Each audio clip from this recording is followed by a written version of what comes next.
Happy Pride Month! Woo! Time to celebrate that we're not straight. Like we don't do that already, but anyway. And like, no offense to straight people, seriously, like thank you for those who actually support us. And I love you guys. It's just that, like June is always the time to like raise up our flags and be like, wow! Anyway, back on track. When I really think about it, I don't really do much for Pride Month because, like, I'm not straight 24/7, so it's like I've been celebrating all my gay life. But anyway, that's not what Pride Month is all about in an historical sense. Pride Month exists so we can acknowledge the Stonewall riots on June 1969. 69! I'm 21 years old. I have to grow up. The event was the catalyst for the LGBT community to rise to action, fighting back against police and protesting so that we will be recognized and respected by law and society. Since then, the movement continues to grow more and more, and people are able to learn, love, and accept themselves and each other worldwide. Knowing where we started is important for the present and future. And speaking of, I thought to celebrate this wonderful month by recalling my history. Being a Filipina firstborn into a religious family upbringing, it's pretty much guaranteed that LGBT lessons or mentions were off the table.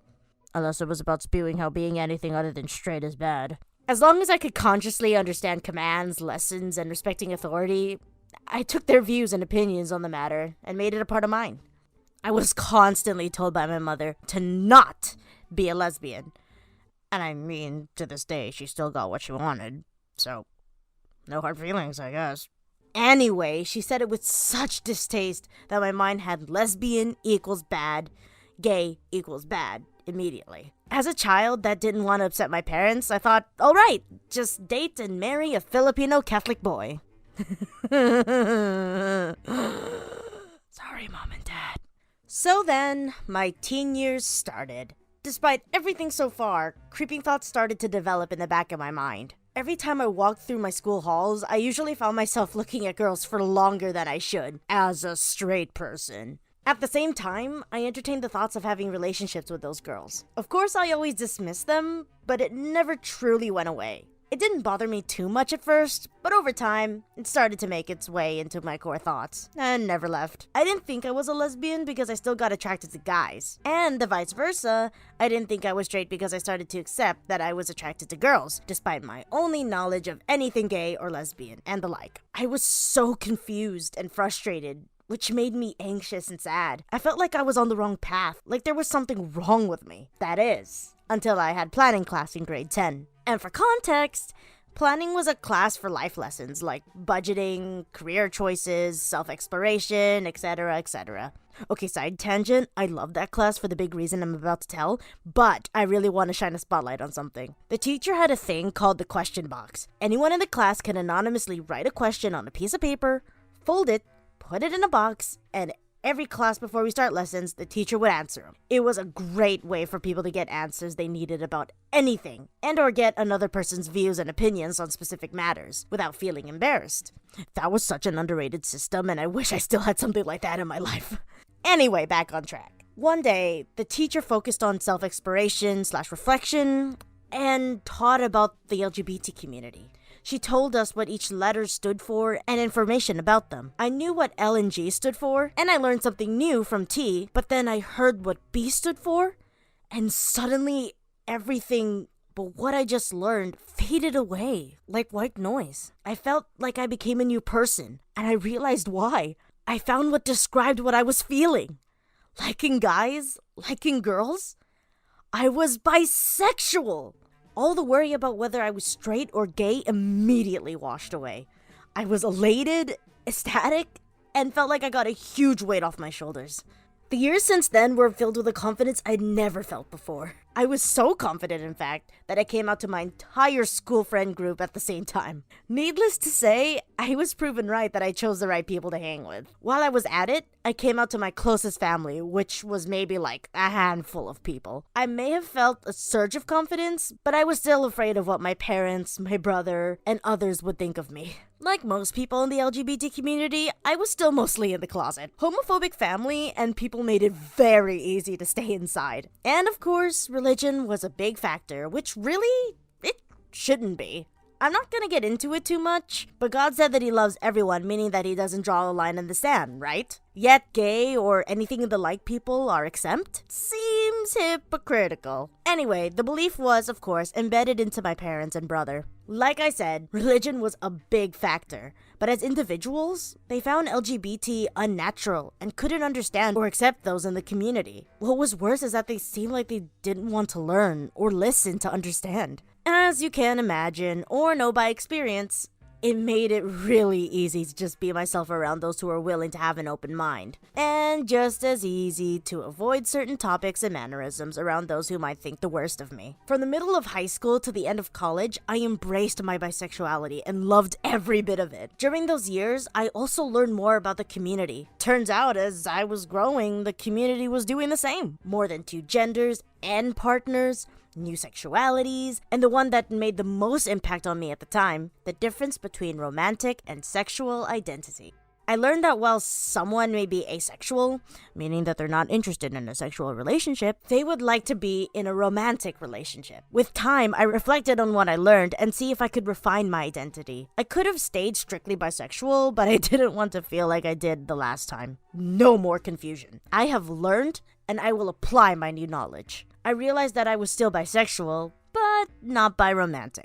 Being with a non-binary, bigender, or transgender person in a romantic relationship felt like it was natural to me, like I felt this way all along. And so, I identified as bisexual panromantic.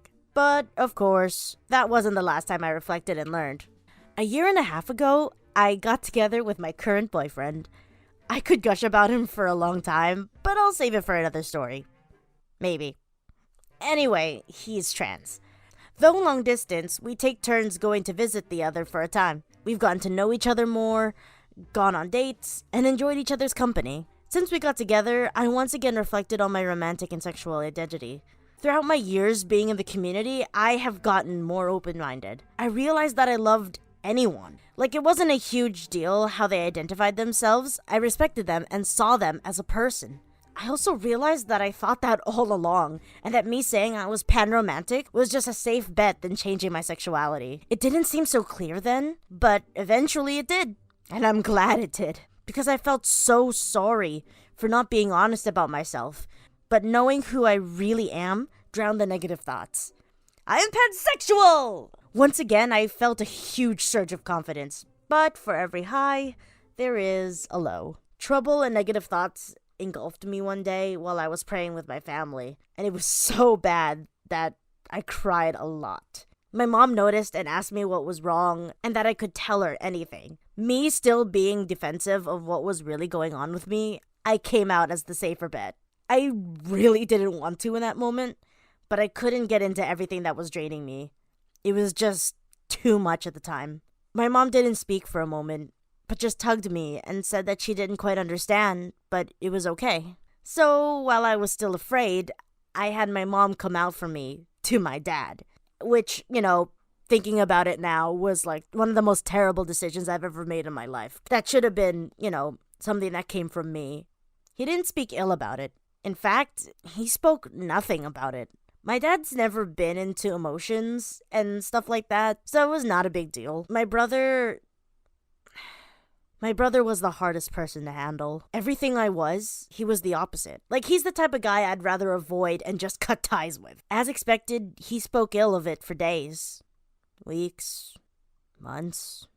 Eventually, after one day I picked him up from practice, he said that he accepted me because in the end, we were siblings. With the responses I got from the 3 people I was most afraid of coming out to, I should have been relieved and happy. But to this day, I don't completely feel that way. My mom is slowly getting better, admittingly, but the guys in my family... Thinking about it made me realize that my dad just acknowledged it and acted like it didn't happen. I mean, he accepted me for sure, but I wasn't affirmed from him. And when I talked about sexuality and my identity, he doesn't really carry conversation with me. As for my brother, I realized he didn't accept me for what I identified as. He accepted me as an obligation to his older sister. I wanted him to understand, accept, and support. I didn't want it to feel like he needed to fulfill some life contract he signed just from being born after me. Both instances didn't feel genuine, and for that I still feel hurt from time to time. But despite this, my nature and upbringing kicked in and told me to count my blessings. I knew other people in the community had or has it worse than me. In the end, I still love and have confidence in myself.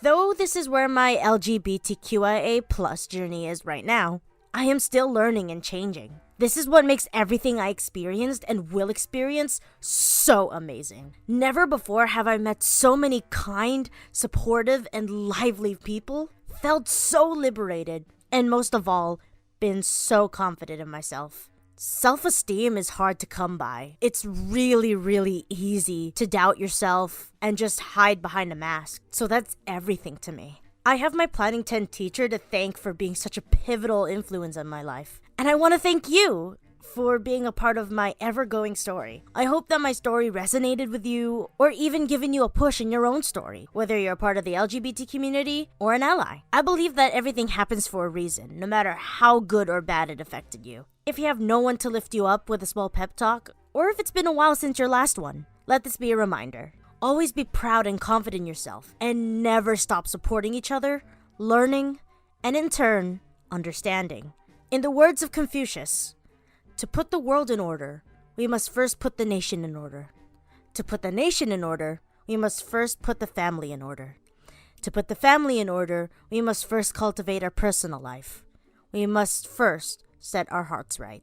That has been the quote that affected me the most since social justice in grade 12, and I hope that sticks for you because it's such an important quote to me, and hopefully it's the same for you. Thank you so much for listening and watching, and of course, have a happy, super awesome Pride Month.